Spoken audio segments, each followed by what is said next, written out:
Hello, everyone. Vincent here. I just wanted to pop in real quick and give you a heads up because the professionalism of podcast producing is still new to me. This is the first time we've ever used a Tascam to record our audio separately from the video.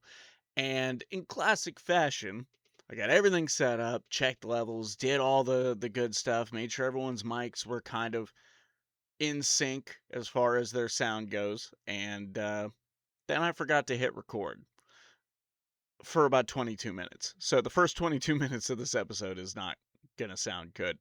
And Odle's audio is going to be off regardless because the man has a problem speaking directly into a microphone.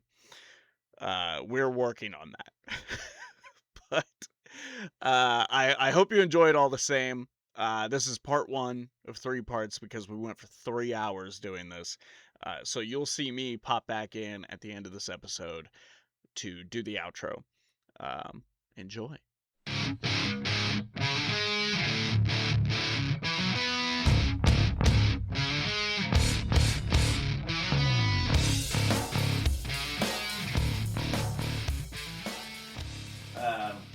And that is for audio sync. We never did that. We were just doing it. It didn't mean anything. Right? We were doing it. We didn't know how to properly use We just that. heard it before, so we were like, I guess we gotta clap. I was, We saw other people do it. clap, clap, clap your hands. Clap, clap, clap, clap.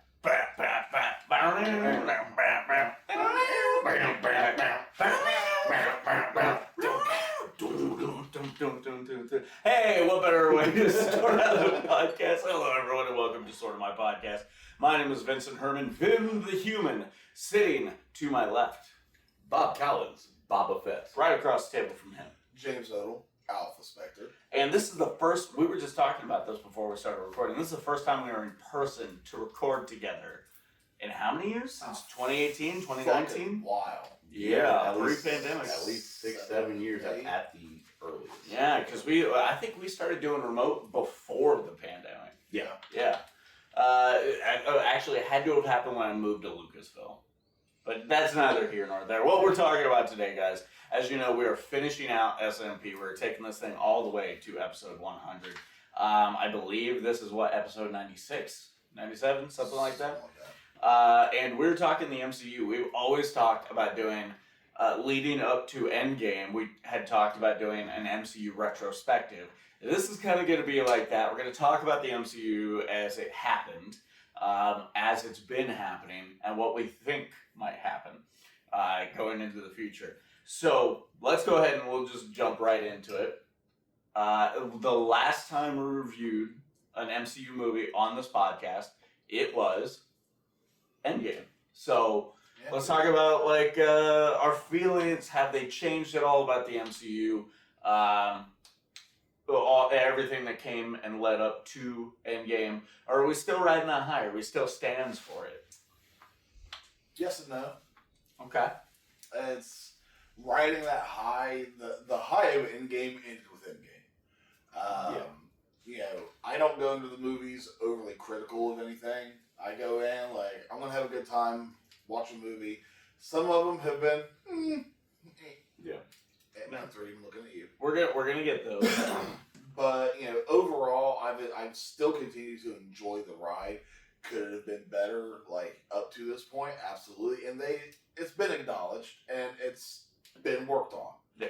But I've still enjoyed it, and I'm still... Well, no. I mean specifically the 20 or so films leading up to Endgame. Oh, like that too. Just encapsulating that moment of the MCU. Just that moment of the MCU was The Infinity golden Saga era. Yeah.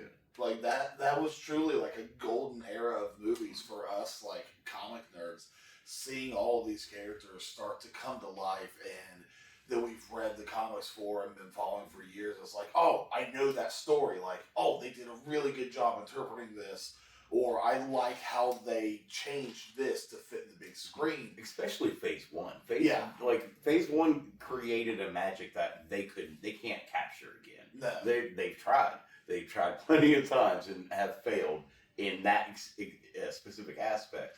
But Phase 1 was just, it was so new and like, no, they're not going to do this. and then you see Tony Stark pop up, and then you see, you know, what I mean, once everything starts tying together, and then what finally led to the first Avengers movie, that was a peak for us at that Well, point. because think about this, you know, before Iron Man, because we're focusing on the MCU right now. Yes. We're focusing on the Infinity Saga. Right. Yeah. You know, before that, we had some superhero movies. We had some of the X-Men movies, Blade, stuff like that, which we do owe it to Blade for kind of kicking off the superhero stuff of the modern age. But Iron Man really kind of set off that whole next level of superhero movies. Mm-hmm. And had that not been successful, had they not captured such a good element, you know, with Robert Downey Jr. Yeah, You know, the casting, everything about that movie, the story had you from start to finish, and it was one of those like, this is our fucking time. Mm-hmm. Yeah, and the CG at that point was good enough where it didn't.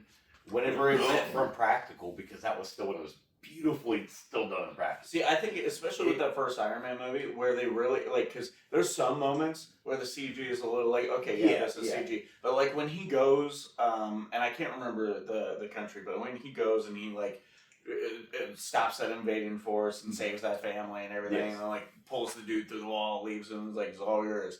That fucking suit looks immaculate the entire time. It looks practical. Yeah. And so I feel like what they did with that movie was they were like, this is the scene.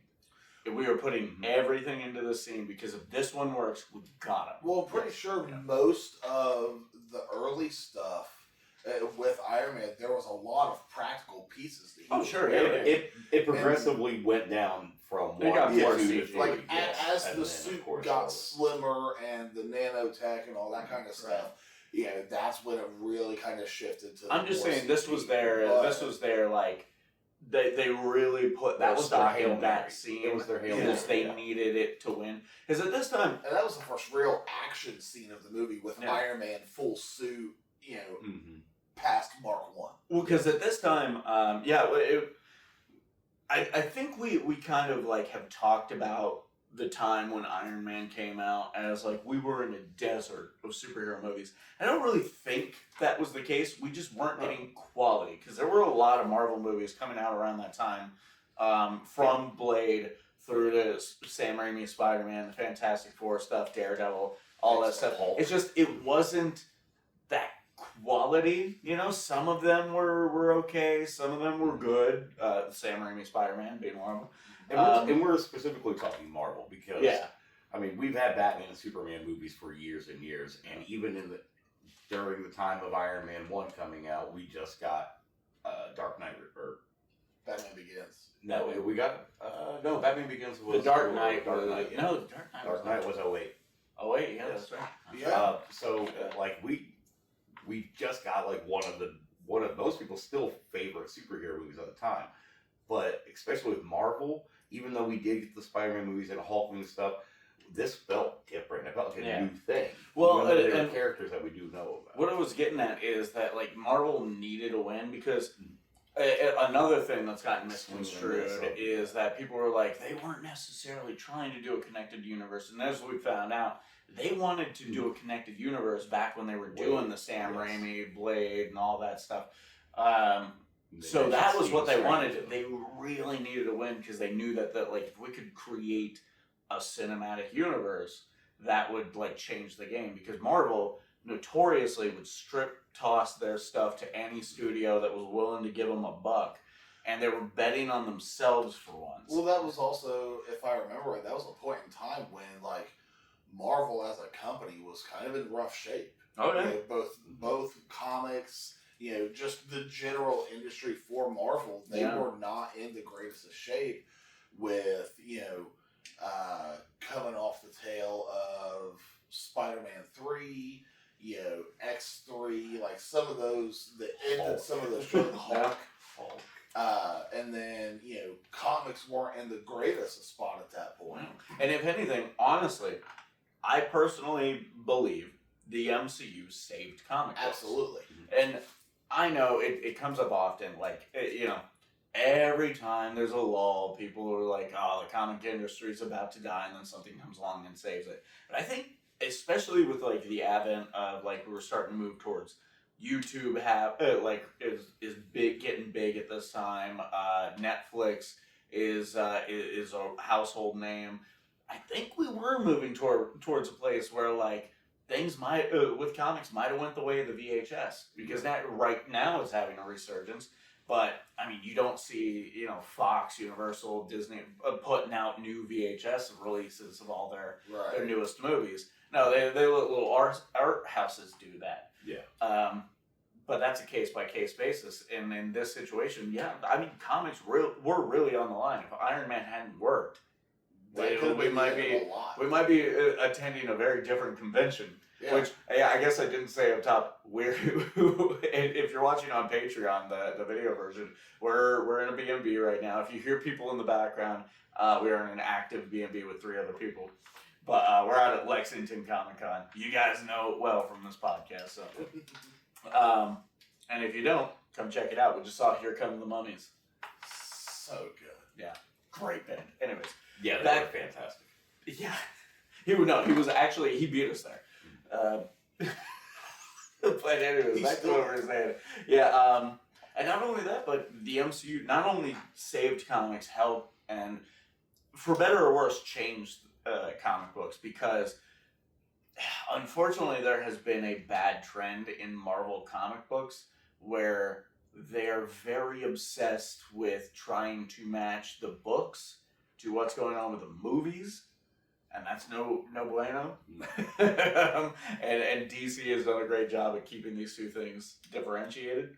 Well, and something else that I literally just kind of thought about, don't know if there's really a correlation there or not, but since the rise of the MCU from Iron Man on, one of the things that I've kind of noticed, during like the 80s, 90s, early 2000s, you had comic runs that would span dozens and dozens and hundreds of issues. Yeah. Same writers, artists, all that. They would change themes long runs, runs, but long runs, and it almost feels like the comics have shifted a little bit because of the rise of the MCU era and all that. That it's more like shorter runs, and they renumber. Or they renumber it the second new one goes out. Or something. I don't think that has much to do with the movies. I think that has to do with trade paperbacks. I think the comic industry in general started moving towards a model that was more favorable to selling you volumes of trades, and that's on the back end of single issues. That's where they were really making their money. Well, I can tell you, the trade industry, like trade paperbacks, hardcovers, like the collected editions. Man, you're deep in it. It's not as big as the single issue industry. No, but I mean, once a single issue is out and it's sold out and it goes onto the fucking market and maybe gets marked up, maybe it doesn't. The way they can get people to buy those issues is in trades. I'm talking I'm not talking about the free market of like buy-sell trade groups and stuff like that. I'm talking about Marvel, DC, the companies themselves. This is how they're making money on that book. On the back end is trades, not single issues. So, right. Because once everyone who wants the single issue has bought it, those other ones just stay up on the shelf. Mm-hmm. So the trades and then you'll have people who are like, wait in dollar boxes. Yeah, you'll have people who are like, I missed number 1 and they're not doing any more reprints, so I guess I'm gonna skip that book. But oh hey, here's the trade, just came out. First 4 issues, let's go. Me with Absolute Batman. Yeah, just this convention, you started Absolute Batman with a trade. Because with that, instead of even with new prints coming out, however much you're paying for the issues, you're paying usually around half that for the collected edition, per arc. Oh yeah. But yeah. So I don't think the movies had really anything to do with that turn. I think it was a commodification of trade paperbacks. Like instead of releasing a crazy 12 to 20 issue story, they could release 4 issue arcs, keep that all together in a trade paperback, and that's more palatable for the consumer. Well, I mean, they still did, trade paperbacks in like the 80s. Oh sure, no, I'm just saying this was a more like this is a slimmed down version. Right. Yeah, like easier to package and sell. It's a marketing thing. But we're getting away from the. We are getting away from the. We're getting a little off. So we've talked about like what it did in its early days and like how it changed things, and it changed movies as a whole. Once these started becoming billion-dollar films, it changed the movie industry. Look at franchises like Fast and Furious; they literally became superhero type. It became the new blockbuster. And credit scenes. Which was not like those go. They didn't invent them. They didn't invent them. They go way back. Put them on the map in recent years. Oh yeah, so much so people consistently stick around for any movie. We've been conditioned. Yeah. My wife and I will literally, no matter what the movie is, horror movie, anything, before the credits are done rolling, before we get up, I will Google, is this movie have credit scenes or mid-credit scenes? Yes or no? If no, I get up. Because now every type of movie does it. Literally, horror movies. Mm-hmm. Horror movies will have a mid and post-credit scene now. As somebody who makes movies, I always put an end-credit scene. And the premiere of Rat Songs didn't have it because I was under the gun with Edley and I did not get it done in time. But there will be one on the physical release and subsequent releases. Rat Songs, check it out. Coming to a film festival near you. Anyways, but where I'd like to go with the Infinity Saga from here is like let's talk about the high and low lights, because I feel like that post Endgame, those have changed for us, because for a very long time everyone was very much fuck Thor 2, worst superhero movie ever, some people would say, but definitely worst MCU movie. My opinion's changed. Yeah, by Endgame it became one of the most integral. Endgame made it integral, but I'm talking about the merits of the movie itself. Actually sitting down watching it. I enjoyed it when I first watched it. Because going back, I've seen it one time, and that was right after physical release. I never got to watch it in theater at the time, but I watched it as soon as it came out, like on DVD and Blu-ray. I enjoyed it. I thoroughly enjoyed it, and I mean, especially at the time, like it wasn't that deep into the MCU. It was post-Avengers, but it was crazy. What, Phase 2, maybe? I was a little bored by it the first time I saw it. And I honestly, a lot of it didn't stick. Yeah. But because of Avengers Endgame, I did go back and revisit it. And yes, the first half is kind of boring, but it's slow. Once they get to Asgard, that's when it really starts to pick up. And I guess spoilers for the MCU. For anyone here. If you read the title and decided to press play, that's kind of. The death of Thor's mother is so impactful and awesome, and she goes down like a badass. And Loki in that. And Loki's sacrifice in that movie, it's so great. So my opinion has changed greatly on that. I mean, do you have anything to add on that? Yeah, because seeing Dark World for the first time, like as everything was coming out, I didn't have much knowledge or much of a connection to Thor. But like in subsequent years, I really kind of dived into Thor. It was the Remender run. The Jason Aaron run. Jason favorite Thor run, which is what they loosely based Love and Thunder off of. We'll get to that. But learning about Malekith and Curse and some of these other characters that they brought into the fray, the Dark Elves, and some of these other stories, it's like, okay, now I have a better background of these characters beyond what this movie gives us, and seeing how some of this is translated on the screen, the part of Dark World that I'm like, that just didn't give two shits about the first time was when Malekith's face gets burned. And it's half burnt, half. Is this a thing from the comics? I've never been a big Thor reader. In the comics, like Malekith's, like he is like black and white, and so doing that, and I don't know the exact origins of that in the comics, but the fact that all of the comics that I had read featuring Malekith that is how his appearance is. Presented. And then they do that, and you can physically see that represented Yeah, in I the was going movie. to say they give him the Yeah. physical representation of the was- comic book. It was counterpart. really cool to see that come through. I was like, oh, they did the thing. Yeah. Yeah. And I would say just as a movie standing on its own, maybe it is the weakest of the Infinity Saga. But I mean, because as far as the basic movie go goes, they don't do a great job of setting up the main villain Malekith. No. Yeah. They don't do a great job of that. And it became like a trope layer of I just throw villains at them. That's what the Dark Elves were. They were just throwing endless villains at Thor and stuff. Well, I mean, you had the Jotun, you had the Dark Elves, and I think Dark World was where they kind of tested the water with, adding some of that humor into Thor. Yeah. Yeah, Well, that was. I mean, it was in the it was first very, one. very present in the first movie. Yeah. Well, those were more the ones in the first movie. I see more as this is an Asgardian on Earth, very different customs. The humor so was based fish out out of of Thor water. being the straight man. Yeah. Whereas it did shift to Thor being the comedian. Yeah, Right. think of how much the tides have changed from Thor all the way to Love and Yeah. Thunder. Like we there was one point where we were almost perfect. Ragnarok. There was one point where we were almost perfect, and it just went too far. It tipped hard. Well, and again, we'll get to that. Like how you were saying how Dark World was a little slow.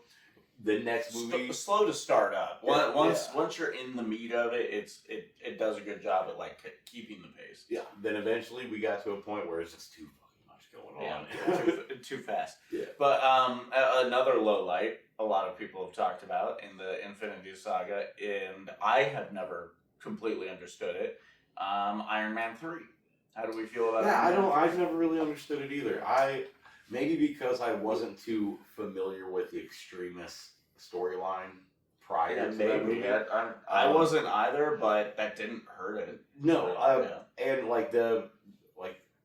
to me, it has one of the coolest final battles for an Iron Man movie. Great It's got final battle. I wanted more of all those suits. I want at that time I was like, oh, we could never see another Iron Man suit. And it's also a movie that deals very heavily with PTSD and the addictions that can come out of that. And that was one of the things that intrigued me the most. Like the villain of the movie. Yeah, you can have your opinions of how lackluster or not, whatever. But to me, the main part of that story is guys, I never hit record on the recorder. Jesus fuck balls. Here, I'm gonna do it now. That's okay. That's okay. All right. If you're wondering why the sound has changed in the podcast, it's because I just hit record on the recorder. But what I was saying, Yeah, we'll do much- a sync here. Yeah. but what I was saying in a much clearer audio now is that at a point the villain didn't really matter to me. It was Tony's struggle in the journey throughout the film is really what was more intriguing for me. Yeah. One of the things I really liked about Iron Man 3 is it showed that ingenuity. Yeah, that we saw from Iron Man 1 in the caves. With a box of scraps. Even It stripped him back down to Exactly. the basics. to a man. And I would have loved to see that again, maybe something similar. Maybe it's because we've seen it twice already. But by the time we get to Endgame with the nano suit and stuff and going back to the non-practical things, it took a little bit of heart away from that character. Mm-hmm. Not enough for us to dislike the character or anything like that, but you know what I'm saying. There's that little bit of reality that got lost as his suits advanced. Mm-hmm. Right. Yeah, and it also does a really good job of kind of doing a bait and switch with its villain. Yeah. Because who you're led to believe is the villain throughout the whole thing is absolutely not. And it also layers in the guy who actually is at play here in right from the beginning. It doesn't wait until like the second act to surprise us with a new character, and then you go like, oh, that's the villain. Yeah. No, I think it does a pretty good job at layering in its actual villain, so that way when Right that from the switch beginning. happens, Yeah. that way when that switch happens, you're not like flabbergasted and like blown, like when did this happen kind of thing. But it makes sense while at the same time being like, oh wow, okay, I did not expect it to go this way. It's also, at least in this house, very quotable. If for nothing else than America. Also, Did you miss in me? this house specifically, In this house specifically, this B&B. After we leave, we're never saying it again. the next guest may. We leave it for the next guest. We have an actual script printed out for them. Leave it on the bed. We leave a dossier by the door. And we say, if you throw this away, we will give you a bad review. But okay, so those were the low lights of the MCU. Is there any other low lights you guys would like to discuss? I don't feel that it's a low light, but the Incredible Hulk was one that has been shit on throughout the years. Really? That one gets Really? shit on, Yeah. huh? Not so much anymore. Oh, wow. I don't feel. I feel like it's kind of made a little bit of a redemption. I feel like it's kind of But- ignored now. Ignored. It's One of the villains in one of the most recent movies. No. is from him. No. Oh, I'm you not mean saying- as far as I mean, fan like base. as far as Yeah. fans go, like, Gotcha. people just really don't talk about it anymore. No, not anymore. But I mean, no one really talks much about some of the stray movies in Phase One anymore. You know? Yeah, that's well, fair. and even I think it's because there for a while, it wasn't necessarily considered part of Phase One. Yeah. Well, it wasn't. Until It was almost like a stepchild of the MCU Yeah, for a while. You like- know what I mean? Like it was part of the family, It but was- we all know it was didn't technically start as part canon. of the Yeah. biological family Yeah. type Yeah. of thing. and the whole, the switch from Edward Norton to Mark Ruffalo, and Wait, it's a different actor? I didn't notice. Mhm. They did a good job. he just changed. Hey, his- hey. Brace yourself. Yeah. They also recast Rhodey. What? And Man, at least they'll never do it for Howard Stark. And General Ross. yeah, both of them. Harrison Ford. But we'll get to that. No, I still think that's a quality movie. I'm currently Oh, I do too. I'm I currently love taking my partner through because we're getting ready for Doomsday, and I was like, "Hey, baby, you get two choices. You can skip Doomsday, and that's okay. You don't have to, or we gotta watch like almost 30 films." Coincidentally, I'm I'm not also making- preparing my wife for Doomsday, Yeah. but But not I'm not the making her movie. watch everything, and one of the things we're skipping is the Incredible Hulk because I feel like to get ready for Doomsday, or if you're Mhm. just introducing someone, honestly, all you need is like, yeah, dude did an experiment on himself, and now it makes Yeah. him turn into a crazy green raging monster. I feel like a lot and- of people that aren't even really that deep Yeah. into comic lore kind of Know already the Hulk. know Hulk. And origins, honestly, yeah. Avengers takes it takes enough initiative to like go like if you don't know, Yeah, a like, little here's- exposition we'll, to- we'll let you in on it, but we're not going to Yeah. give you we're not going to do the origin again. Now, just quick But we are question. skipping that movie, Yeah. but it is a good movie. I will say that. Yeah. Quick question as far as that goes. I mean, there's characters that pop up in other shows and movies and stuff down the line. Are any of those shows, or if any of those shows or movies fall into your guys' watch list, I'm just assuming you're just going to explain who these people are, so that way you don't have to dive into a whole movie. But Yeah, kind of. Yeah. Oh, There's like She-Hulk. She-Hulk, Brave New World, or Brave New She-Hulk. World. We might go ahead and watch just because I think she'll enjoy it. Oh yeah, but it's and not it's necessary everybody watching. should watch She-Hulk. It's I not really necessary enjoyed it. watching No, for like no, plot, no. but it's good. I really loved it. It'll be a fun treat for her. It's a good You know. treat. But no, yeah, there are some things we're skipping, and Incredible Hulk falls under that umbrella because it just really is not necessary. Yeah. Yeah. So in that respect, it is one of the, like, the weaker entries. Mm. But I don't think it deserves any vitriol or to be considered a bad No. movie. No, I don't either. Yeah. And that's not what I was stating. What I'm stating is I have definitely seen that just feeling fucking hate online. it. Yeah. Yeah, okay, And alright. it hasn't been for a very long time. Like I feel like I said, I feel like it's kind of bounced back. It's kind of reached the other end of the spectrum nowadays. But No, some it's- critics called Clerks a boring, low effort Mm. non-movie. So Look at them now. look at them now. Probably dead. All of them are dead. I killed them. Allegedly. Allegedly. Never convicted. Never convicted. Never will be. Acquitted. Anyways, moving on. moving on in our. So we talked about some lowlights. Let's talk about highlights. And we're talking Phase 1 specifically. Okay. And let's just remove the end game from the thing. Because obviously. Oh, you're saying. So not Phase 1, we're talking. Or full not Phase Infinity 1, I'm Saga. sorry. Infinity Gotcha. Saga. Let's remove Endgame from the equation because obviously that is Okay. the first two times I saw Avengers Endgame in a theater, they were incredible, communal, fucking movie-going, comic book loving, MCU loving fucking experiences where everyone was bought in. Like, Yeah. it was a yes fucking experience. Can It's gonna be hard to top it. I'll go first. Part of me wants to say Infinity War, but I'm going to actually go with Guardians of the Galaxy Volume 1. It's not called Really? Volume 1, but Guardians of the Galaxy. Okay. Yes. It was We're not talking just about theatrical experiences. Just No, like I'm just- personally highlight. personal Yeah, experience. It was a team that I knew nothing about Mm-hmm. prior.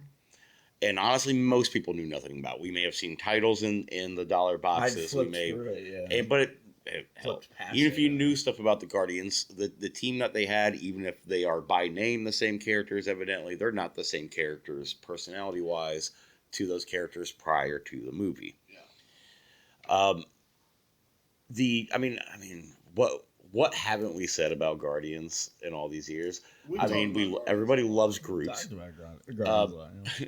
Rocket, the voice casting Bradley Cooper would not have been my first choice, but God, I can't think of anybody else in that position. And never would have thought the character arc that specific character would eventually go through would be one of the most interesting and heartbreaking And we will get to Guardians 3. stories of the whole shebang. Yeah. It gave us a very lovable lead, a very faulty lovable lead, and it was the most fun. It was our first time in space in the MCU, and it was they knocked it out of the park visually. The soundtrack, I mean, It took the my MCU cosmic. my child at only a few years old wanted nothing but that soundtrack played constantly. He still to this That day, James Gunn, he knows how to put together a CD. he knows how to put together a team.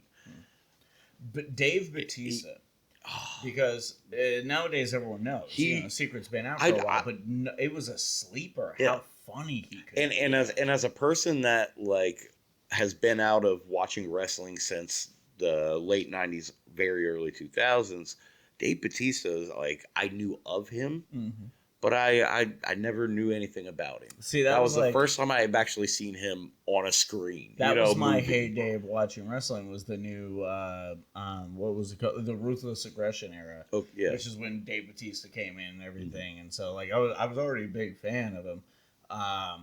And he wasn't crazy on social media for a long time until like he pretty much after wrestling, and then God, I've fallen in love with the man. And he's another one that eventually became a great actor. He's a champion of humanity. Great guy. Yeah. But yeah, like what a fucking surprise to find out like he's not only a great actor but also funny as hell. Yeah. Insanely funny. Great comedic timing. That's a good highlight. For me, and in the rewatchability, real quick, I can't tell you how many times I've rewatched that film. I honestly can't. It's been so many times. No, I don't think she's seen the Guardians. There are a couple things that she has seen in the MCU, but I don't think Guardians is one of them.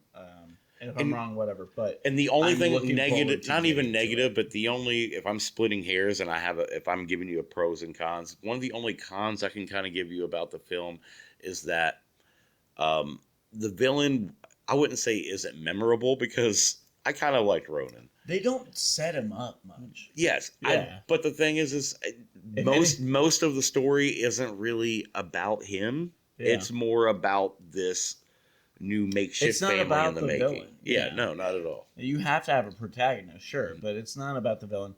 I think that's However, what makes that it is Yeah, arguable though. absolutely. Even if the story is not about the villain, you still have a responsibility as a storyteller to make the villain matter.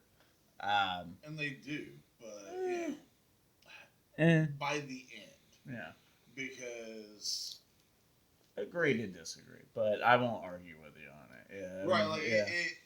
he becomes an issue that is dealt with. Yeah. But again, Well, like, no. I mean, he's still an effective protagonist. Right. Just storytelling wise, there's And not I much think- behind him.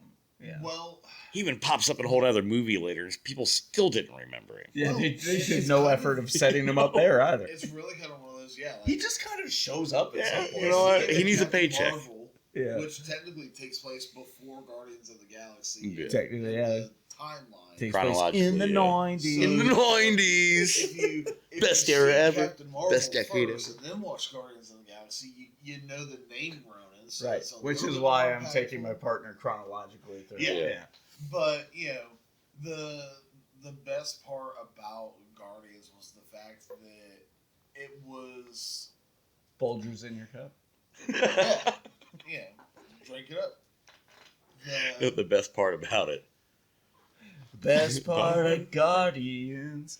Folgers in your cup. I was making a gaycation joke. But Well, that's the beauty of the gaycation. That's I the can beauty do of any it. bit during right. that's the beauty of it, Sean. it. Shane, get at us. Sean, Come on the pod. Sean. Come on the pod. We do it remote mostly. But it was just about this new family being formed. Yeah. And Yeah, that is the how main thing. different they all were, Yeah. but still came together for that comic. That is the main thing of the movie, the main purpose of the movie, and it does that incredibly effectively. What's your highlight? For me, me, Little I don't me. know, you know, I just run the Oh, entire shucks. company. But, I already know what God, yours is. Bro, don't throw your shoulder out. Patting yourself on the back I'll there. try not to. But what the fuck? Is something going on outside? Yeah, a frat party, like right next door. Oh, Almost. that was next door. Okay. I mean, it Not might as well. quite next door. No, but it's just- right next the to next listener door. probably can't hear it, but like I heard like something bang like 3 times. Sorry. Anyways, so one of my highlights is, and it's really notable now because it's become like kind of a measure point, is the first time I went to see Avengers in 2012. Yeah. This was the first movie I'd ever been to where the theater was packed, completely sold out, line going out the back door of the theater. A literal blockbuster. Yeah, literal fucking blockbuster. And it was just, again, it was that first time I ever felt that communal experience. And everyone is just hooting and hollering and laughing and And that's crying. such a and just- great, dude. That's such a fun experience. Yeah. And it has become a measurable thing recently because we did it with Rat songs. Oh man. And so I think about the first time I was ever in that situation. I was just as a casual fucking going to the movies to watch Avengers with my son and have a good fucking time. And then like I make a movie and we got to turn people away at the door. So that's become a big one recently. But if we're talking outside of theatrical experiences and reasons to jerk myself off, we're if we're going into the movies themselves, like a huge highlight in the Infinity Saga, for me, I think, it's, oh god, it's a tough one. There's fucking a lot of them. anytime we. I think had this Winter conversation- Soldier. Yep. Winter Ooh. Soldier. Winter Soldier. You is knew always exactly- what yeah. you default to. Yeah. Winter I mean, Soldier. it's a good It's one. It's a so good. good. It's a It good is- one to default to. You can remove that from the MCU Mhm. completely. Say like, look, you don't have to watch anything before it. You don't have to watch anything fucking. Well, maybe you have to I watch mean, the first Captain. Yeah, I was gonna say you Yeah. kind of. But I mean, granted, don't know. Winter Soldier does it enough does work give to- you it gives you enough exposition where you It kind of gives you you enough kind of to- don't yeah. need to. I don't think. But it's then you're like, who's this 100% redheaded necessary. lady that he's just kissing It doesn't while quite wearing a ball add- cap and stuff? Who's If you don't have Captain America, there's not as much gravity there. Sure. Oh, yeah. Sure. You get Okay, the, it does Okay. require one movie, Yeah, but what it's- he's saying is, yeah, like literally speaking, yeah, you at least have to watch a movie, if not a movie or two. Yeah. But unlike a lot of other But- MCU movies, where it's like this movie requires 13 other movies. Yeah. You can see literally the script of Winter Soldier, take out the superhero aspect, and Yeah. take out the it was in World War II and Yeah. throw it back, in a decade or so, and have the same scenario, friend, mind control, the whole nine, Yeah, there are sleeper so agent, many and that minor would be tweaks. a Born Identity movie That or would some be shit. you one know? of the best fucking 007 movies. Yeah. So I think like just as far as like quality in the MCU, I think Winter Soldier still Mm-hmm. stands above everything else. And having Sebastian Stan yeah. as the Winter Soldier for the first time, dude. Mhm. Dude, that Make trailer, my the boy- second one he catches that shield, and dude, Oh, that shit was so hard. That alone put the butts in Bro, the that seats. that sold it for me. That sold every fucking theater right there. Well, I mean, Make my boy fucking Luke Skywalker. Come on, stop Yeah. being pussies. We can recast. It's been long enough. Yeah. Yes. the shield I is love Sebastian almost Stan. equivalent to Thor's hammer. Yeah. In the minds of nerds, It was And so to see that Like, moment where oh shit, he can you know, stop it on a catches dime. The shield, Yeah. Effortlessly. yeah, it's one of those like, oh shit, we need to see this. Yeah. Yeah. That will probably always be the mark above in everything MCU. That I think Winter Soldier stands as the most quality film in the entire franchise. I can't argue with that, honestly. Yeah. That's a real good choice. Odle? What you Ninja think, Odie? Turtles. Ninja 1990 Ninja Turtles. Is there an MCU Ninja Turtle crossover that we missed? God, I fucking wish. We'd stop recording. Just right let now, Disney go buy 'em watch all. that.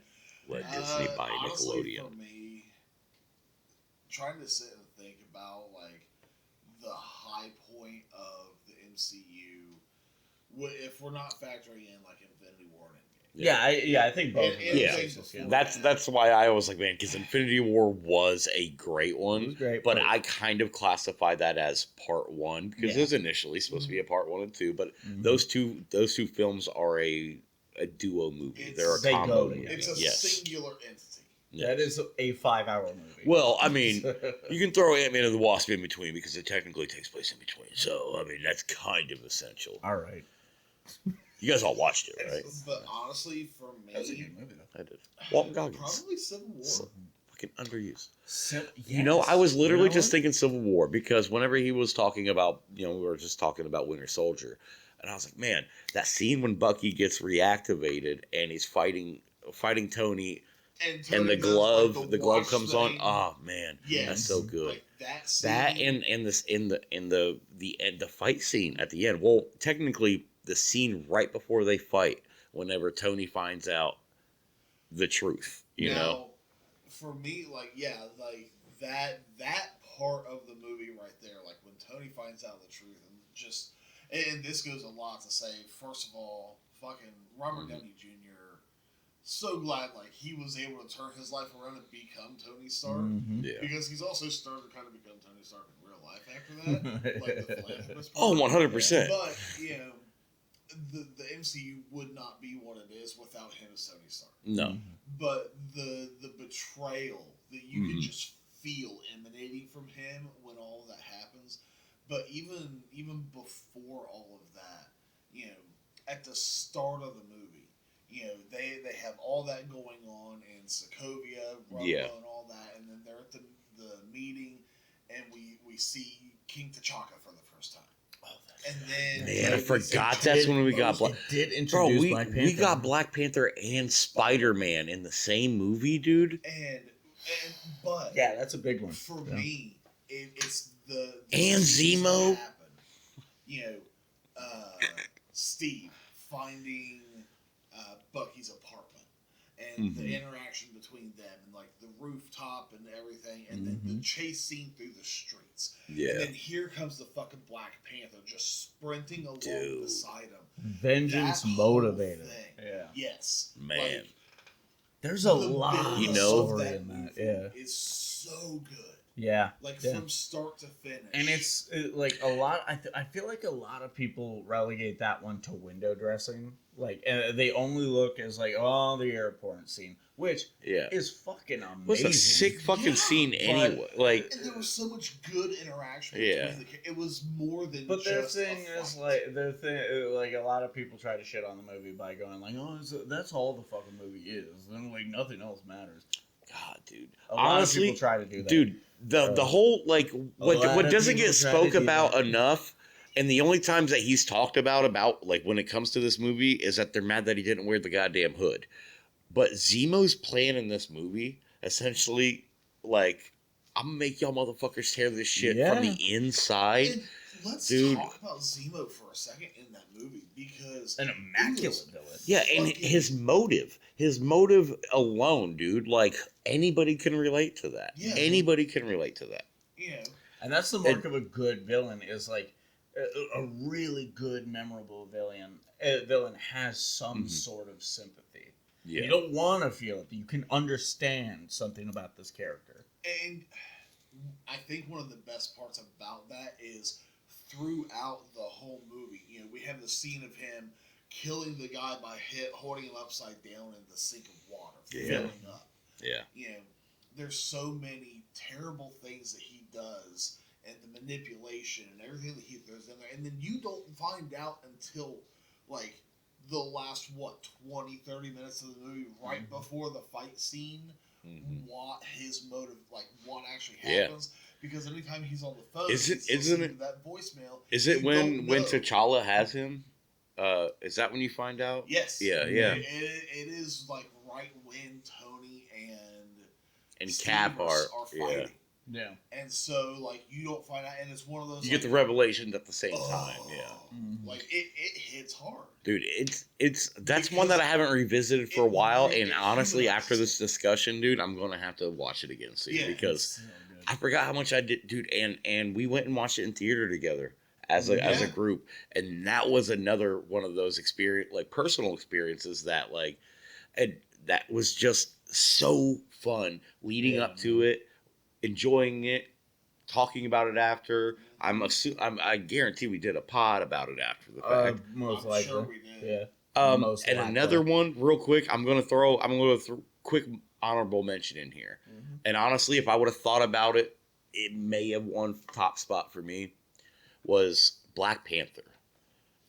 Panther was a great time at the cinema. Yeah. Great movie, great release for me. Like us going in and enjoying it and stuff, and doing a very horrible episode of this pod. Terrible episode of this podcast. One of the few my mother man. has listened to, and she bluntly told me it sounded like shit. You guys were too drunk. She wasn't wrong. We've arguably drank more tonight than we did that night. But we were more drunk. Yeah. There's a difference. Viewers can see I'm holding a whiskey and I got a bang. Viewers can see I'm holding an empty whiskey glass and an empty bottle. So, Do we need to get you another Modelo? not if we're recording. No Okay, need to stop. all But Black Panther, boys. I mean, That was a every good bit of time. the casting, the storyline, We have the an whole nine. absolutely stupid photograph We- from that too. Oh my god, we do. And Odle and I actually kind of recreated it at Rat Songs. yeah, so- right. But I don't want to go too deep into it because we're still really only in like the beginning parts of like talking Right. about the MC. We're still Well, we're still, about to- we're still about in to- the Infinity Saga. Right after this, we're So, about to move on to. Yeah, I don't want to spend too much time on it, but number one, casting of Chadwick, R.I.P. was God, and he was such a great guy too. Mhm. So, real quick, before we continue on, real quick on top of the real quick. on top of the real quick, since we're on the subject of Black Panther, I just want a quick opinion on you boys. How do you feel on a recasting if it comes to? Go for it. I am 100% on I'm the same totally page. okay with recastings, And- especially in this scenario. Like, Well, I mean, yes. why throw? We've the character recasted. away? We've recasted for the same exact scenario with Ross. Yeah. But we've recasted for less. So for Far such a less. beloved character, yes, we all connect that actor to that character now. He would even want. I feel. I don't know the man. Don't know nothing Yeah. about the man besides what we all know publicly. But I feel like anybody that cares about the character as much as he did Yeah. would want that character to live on. Well, unfortunately, I feel like they have basically decided Mhm. that, like, at least for the MCU, that's not going to be the case. No, it's not. 'Cause Especially Black with the Panther 2 teasers. Black of, Panther 2 Doomsday. is all about T'Challa's death. And not only that, but even beyond that, the Yeah. teasers for Doomsday, Yeah. with the Wakanda teaser, hmm it shows a So new we king. are moving down the line with Shuri as Black Panther, and they have set up his son. But that And since- M'Baku as king of since King we of are Wakanda. on the topic Yeah. of post Endgame movies, Damn, it is good to be back with these boys. I had fun. I hope you had fun. And I hope you liked this video if you liked it. Subscribe if you loved it. While here, why not share it to somebody you think might enjoy it? Word of mouth isn't dead. It just changed form, and it is the best form of advertising. So if you want to get us out in front of more people, if you want us to be successful, share it. Or share anything from any of our socials. Links in the bio, comments, all that stuff. My name is Vincent Herman. Joining me on today's episode was Bob Collins, Boba Fett, and James Odle, Alpha Spectre. I'm also known as Vin the Human. And we'll see you very soon with part 2 of our MCU review. Stay tuned.